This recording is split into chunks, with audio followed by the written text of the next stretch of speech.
এর জন্য আমি দিয়ে দিচ্ছি প্রথমে পেঁয়াজ। এখানে তো পেঁয়াজ বাটা আমি দিয়ে দিচ্ছি। পাকা টমেটো আমি ব্লেন্ড করে রেখেছিলাম। আদা রসুনটা আমি একটু বেশি করে দিচ্ছি।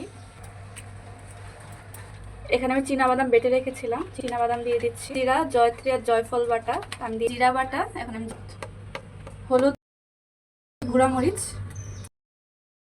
পানের যে কাঁচা মরিচের সসটা আছে তার টেবিল চামচ লবণ দিচ্ছি। পরে দরকার হলে আমি পরে আবার ব্যবহার করছি। দারচিনি আর হচ্ছে লং দিয়ে দিচ্ছি, পাতা এখানে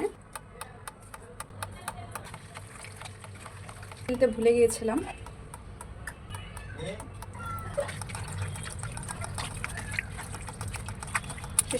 আমি গরুর মাংসটাকে ভালোভাবে কষাচ্ছি।